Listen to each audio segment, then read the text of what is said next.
एक युवा महिला सांसद होने के नाते हम ये अपना सौभाग्य मानते हैं कि अपनी पार्टी लोक जनशक्ति पार्टी की तरफ से इस फाइनेंस बिल 2024 में अपना पक्ष रखने का अवसर मुझे मिला। मैम बजट के बाद पहली बार बोल रहे हैं, इसीलिए हम अपनी वित्त मंत्री श्रीमती निर्मला सीतारमण जी को बधाई देंगे कि उन्होंने 7वीं बार सफलतापूर्वक एक बजट पेश किया है। और इस चीज़ से एक चीज़ तो ज़रूर साबित होता है कि बजट घर का हो या देश का, अगर वो किसी महिला के हाथ में है तो परफॉर्मेंस और प्रॉस्पेरिटी दोनों का गारंटी है। इस सदन में मैम हम उन दो वर्गों का प्रतिनिधित्व करते हैं जो इस देश का वर्तमान भी है और भविष्य भी, युवा और महिला। महोदया, लोकतंत्र एक जब देश में चुनाव होता है तो लोकतंत्र अपना एक जनादेश देती है और हमें बहुत गर्व के साथ ये हम बता रहे हैं कि रिफॉर्म, परफॉर्म और ट्रांसफॉर्म के लक्ष्य के साथ तीसरी बार जनता ने हमें अपना मतदान रूपी आशीर्वाद देके सरकार बनाने के लिए हमें अपना जनादेश दिया है।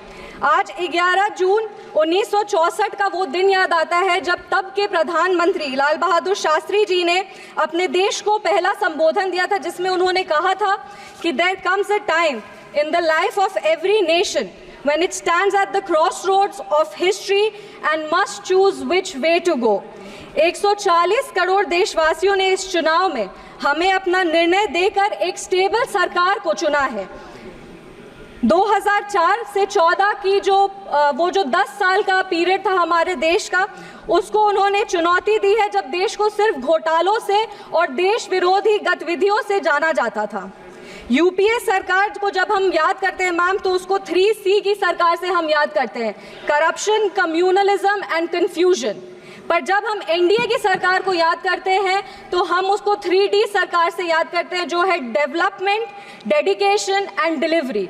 डेडिकेशन है हर वर्ग को सुरक्षा और विकास देने का, हमारा डेवलपमेंट का विजन है और हम ये भी प्रयास करते हैं कि हमारी जितनी भी योजनाएं हैं वो हर एक व्यक्ति तक टाइम बाउंड डिलीवरी सिस्टम से पहुंचे।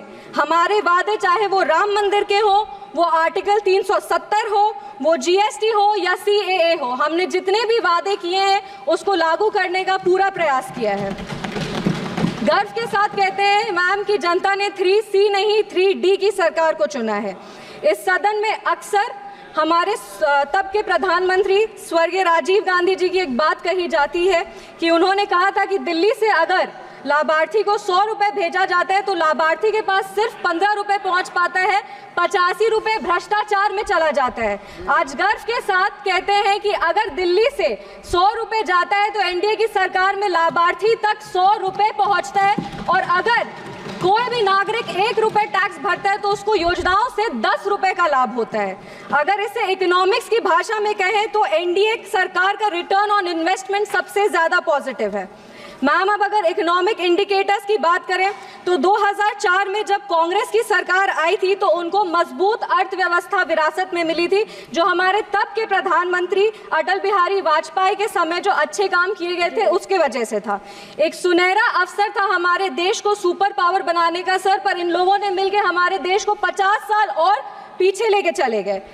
तब भारत का करंट अकाउंट बैलेंस सरप्लस, तब भारत का current account balance surplus of 0.5% GDP पे था। वो डेफिसिट 2004 जो है वो 2009 से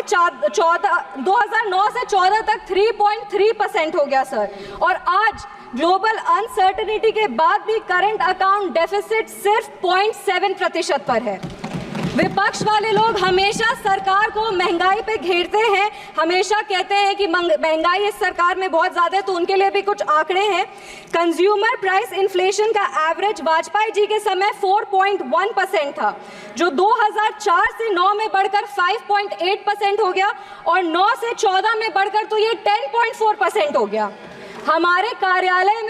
हमारे कार्यकाल में ये 2014 से 2019 तक 4.45% था और आज जब कोरोना का महामारी था और ये सब के बावजूद 2019 से 2024 के बीच में कंज्यूमर इन्फ्लेशन प्राइस जो है वो 5.69% है, जबकि ग्लोबल एवरेज मैम 8% पे है। उसके बावजूद हमारे देश का कंज्यूमर प्राइस इन्फ्लेशन 5.69% पे है। ये हमने तब करके दिखाया जब हमें कमज़ोर अर्थव्यवस्था विरासत में मिली। आज जब हम इन्वेस्टर्स से पूछते हैं हाउस द इन्वेस्टमेंट, तो वो कहते हैं हाई सर। भारत में कश्मीर से लेके कन्याकुमारी तक, आसाम से लेके गुजरात तक हर वर्ग, हर राज्य में इन्वेस्टर्स आ रहे हैं, इन्वेस्ट कर रहे हैं। आज कश्मीर में UAE का एमआर ग्रुप जिसने बुर्ज खलीफा बनाया सर, वो 500 करोड़ का निवेश करके मॉल और IT टावर बनाने जा रहे हैं। और हम सबको पता है कि इनके कार्यकाल में कश्मीर में फॉरेन डायरेक्ट इन्वेस्टमेंट के नाम पे क्या होता था। आज सर जब बजट आया है और हम लोग सब बजट की बात कर रहे हैं, तो लगातार विपक्ष के लोग कह रहे हैं कि ये बजट पार्शियल है, ये बजट सिर्फ बिहार का बजट है। तो उनके लिए भी कुछ आंकड़े हैं। बिहार का gross state domestic product rupees 9.7 lakh crore है, जो पिछले वर्ष से 13% ज़्यादा है। अक्टूबर 2019 से मार्च 2024 तक $214 मिलियन का FDI आया है और 2023 से 24 तक भारत में रिकॉर्ड $70 बिलियन FDI आया है, जो 2013 और 14 में सिर्फ $36 बिलियन थे। मेरे कहने का तात्पर्य ये है कि जब बिहार का इकोनॉमी एमर्जिंग इकोनॉमी है, बिहार का इकोनॉमी एस्पायरिंग इकोनॉमी, और जब केंद्र सरकार ने बिहार को सहयोग किया है, तब बिहार और मजबूती से खड़ा हुआ है। मैं प्रधानमंत्री जी को और वित्त मंत्री जी का विशेष आभार व्यक्त करती हूँ बिहार की तरफ से, जिन्होंने बजट के लिए इतनी अच्छी घोषणाएं बिहार के लिए की है। अगर जॉन एफ कैनेडी की एक बात कहें तो वो कहते थे कि American roads are not good because America is rich, but America is rich because American roads are good. मुझे पूरा विश्वास है कि आने वाले समय में बिहार का उदाहरण दिया जाएगा ये सारे शब्दों के लिए।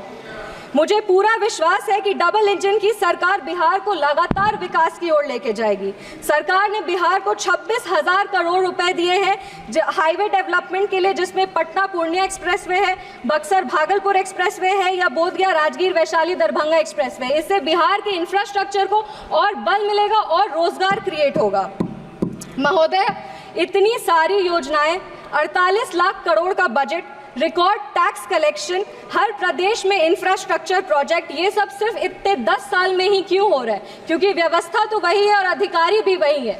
जो बदला है वो सिर्फ हमारा काम करने का ढंग, क्योंकि हमारे पास नेता भी है, हमारे पास नीति भी है और हमारे पास देश का सेवा करने का नियत भी है। आज जो फाइनेंस बिल आया है वो हमारे देश के लिए एक नया ग्रोथ स्टोरी लिखेगा, क्योंकि हम आज टैक्स टेररिज्म से टैक्स ट्रांसपेरेंसी की ओर बढ़ रहे हैं। अगर फाइनेंस बिल और टैक्सेशन का बात करें तो हमारा टैक्स सिस्टम दुनिया का सबसे बड़ा टैक्स सिस्टम है और हमारे देश की जो अर्थव्यवस्था है वो इस पर निर्भर करती है। टैक्स बेस्ड रिफॉर्म्स किए गए हैं पिछले 10 वर्षों में और हमारा ग्रॉस टैक्स रेवेन्यू जो है वो पिछले वर्ष 34,64,792 करोड़ था और इस वर्ष 38,40,170 करोड़ होने का अनुमान है।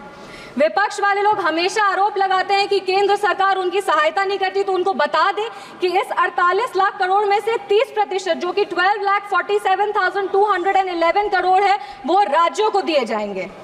हमारी सरकार की नीतियों के कारण हमारा नेट टैक्स रेवेन्यू जो है वो 2014 में 9 लाख करोड़ था, वो आज बढ़ करके 25 लाख करोड़ है और हमारा tax to GDP ratio record 11.8% पर है।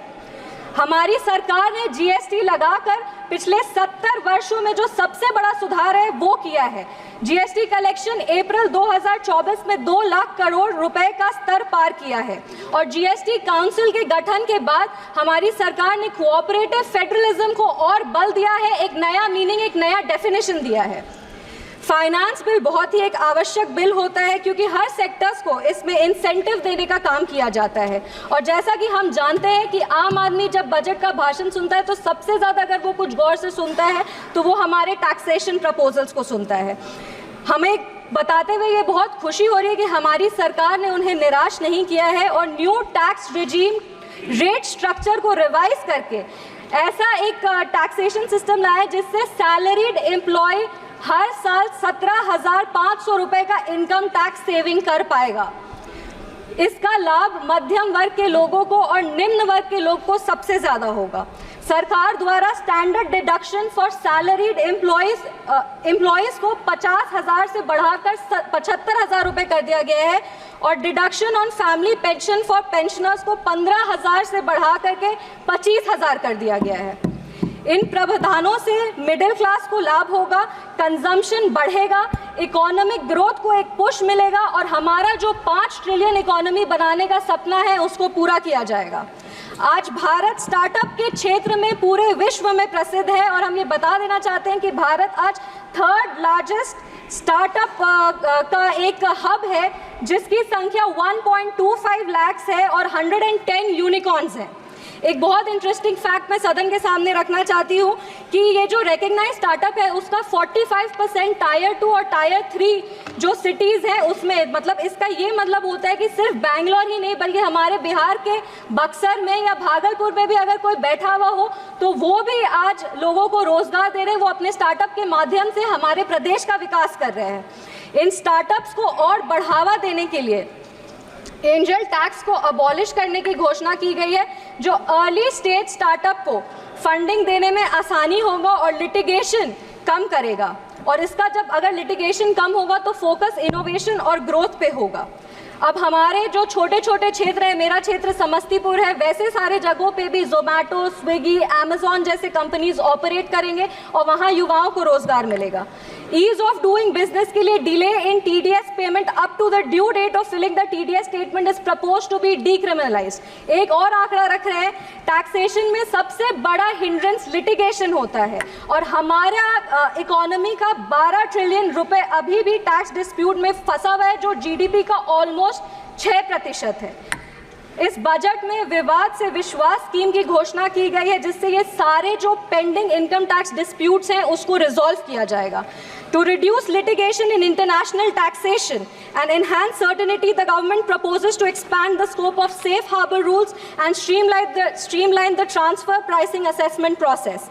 यह फाइनेंस बिल एक तरह का स्टेटमेंट है मैम कि जनता का जो मेहनत का पैसा है उसको सरकार वापस इन्वेस्ट करती है और जो ये फाइनेंस बिल है वो एक स्टेटमेंट है कि हमारी वित्त मंत्री जी ने जैसा कहा था कि 9 प्राथमिकताएं हैं, वो 9 प्राथमिकताएं ज़रूर हम लोग अचीव करेंगे और विकसित भारत, विकसित बिहार का एक नया प्रमाण देंगे।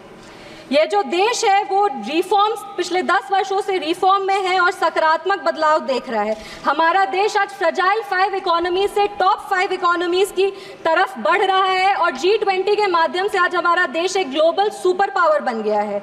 हमने अपने देश के नागरिकों के सपनों को पूरा होते हुए देखा है मैम, वो चंद्रयान का सफलतापूर्वक लैंडिंग हो, धारा 370 हो या हमारे प्रभु श्री राम की प्राण प्रतिष्ठा हो। आज हम 5वीं सबसे बड़ी अर्थव्यवस्था बन गए हैं और इसीलिए हमारे सामने जो चुनौती है वो तो है पर हमारे पास अवसर भी है और हमारे पास एक विजन भी है। अपने वाणी को हम विराम देने के पहले धन्यवाद देंगे हमारे माननीय मुख्यमंत्री श्री नीतीश कुमार जी को और हमारे पार्टी के राष्ट्रीय अध्यक्ष श्री चिराग पासवान जी का, जिनकी लगातार मेहनत की वजह से हमारे 1 मिनट मैम 1 मिनट सबसे युवा सांसद है 2 मिनट, जिनके लगातार प्रयासों के वजह से आज हमारे प्रधानमंत्री जी का जो सपना है उसको बिहार में धरातल पर हम लोग इम्प्लीमेंट कर पा रहे हैं।